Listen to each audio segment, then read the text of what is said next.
Main event. Listen, my man. I just got to pull this photo up, and I apologize in advance, but Jesus Christ, my man. I mean, for those who are listening, that this is the aftermath of Jamal Hill saying sweet dreams to Johnny Walker and putting him out with a shot that you only see in video games and cartoons and movies, brother. Like he literally made Johnny Walker. He hit Johnny Walker so hard that Johnny Walker fell asleep, stood up, and then fell over like an Eiffel Tower falling over, like the Leaning Tower of Pisa. You know what I'm saying? Like this was incredible. I'm not going to keep this photo up too much longer. I'm just going to pull it down just because that's how violent of a performance this was. But AJ, I can't doubt Jamal Hill any longer. There's nothing else that I can say at this point. I will get it out of the way. I got to eat some crow. I was wrong. I said Jamal Hill until I see you use your left hand. I cannot, in confidence, choose you to continue to win these fights. And once again, does he get a knockout with the left hand? No, he uses the right. Maybe he doesn't need the left hand. Maybe the left hand is overrated, even though he's a southpaw. But AJ, if there was one way for Jamal Hill to win this fight, he did it exactly the one way that he was going to win this fight. And my thought was Johnny Walker, he's a madman, he's eccentric, wild entries. He throws these long, big combinations. And when he throws the big combinations, he leaves himself open. There's a lot of holes in his striking game. And Jamal Hill could be the tactician and just get in there. And that's literally like exactly what happened. However, AJ, my question to you on this, had that punch, that right hand, not knocked out Johnny Walker, I mean, it felt like the momentum was leaning Walker's way in this fight. You saw Jamal Hill, he had the Popeye arm. He might have gotten a broken ulna by trying to block Johnny Walker's head kicks with one arm, which is a terrible thing to do.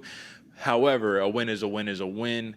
He devastated this man. He flatlined him. He flattened him out, stiffened him like a board the whole entire nine. Does Johnny Walker win this fight if that knockout punch didn't occur 10 out of 10 times? I think we asked this last week, right? And I think you had said like 7 out of 10 times Jamal Hill wins or something. Do you still agree with that after watching this performance? Man, I mean, I was a little surprised at how good Johnny Walker was doing. I had him winning the fight, bro. I had Yeah. him running away with it, doing well, and then you get clipped. So, that's kind of the name of the game.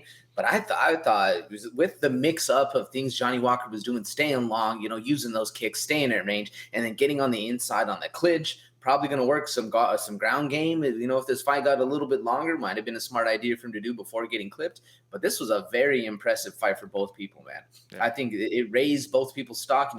And even though Walker did get knocked out, it was still a very impressive fight until that. Like I said, I had him winning until he got clipped. But the fact that this dude, different, still evolving as a fighter is Johnny Walker, which is a very dangerous thing. And even more credit to Jamal Hill. Like I obviously got the win. I was already rooting for him in the beginning, so I know I'm happy over here. I'm happy with the win, but I was very surprised with how well Johnny Walker was doing in the fight. Man, dude looked like had that little bit of chaos, still that wild man we like to see, but a little bit more of a tactician. I think Johnny Walker is kind of getting into his own right to be one of a really good fighter coming forward, man. Absolutely. And Jamal Hill even said, he was all like, y'all might think that he's just this swing and bang crazy fighter, but he was trying to set me up in there. And that's exactly what Johnny Walker was doing. He was trying to circle Jamal Hill into the head kick. Like it was a beautiful thing to witness. But at the end of the day, we saw the same holes in the offensive game of Johnny Walker, which is the recklessness, which is what you need. But being reckless leaves you open. And when Jamal Hill hits you, clearly you go to sleep. Like he literally said sweet dreams to Johnny Walker on that one. Impressive showing. But I think it's very clear at this point, if there's one way you're going to beat Jamal Hill, you got to take him to the ground. You got to get that ground game going. You got to try to mitigate whatever he can do offensively, because it's not a matter of if, it's just a matter of when. Like when he lands, what is going to happen to you?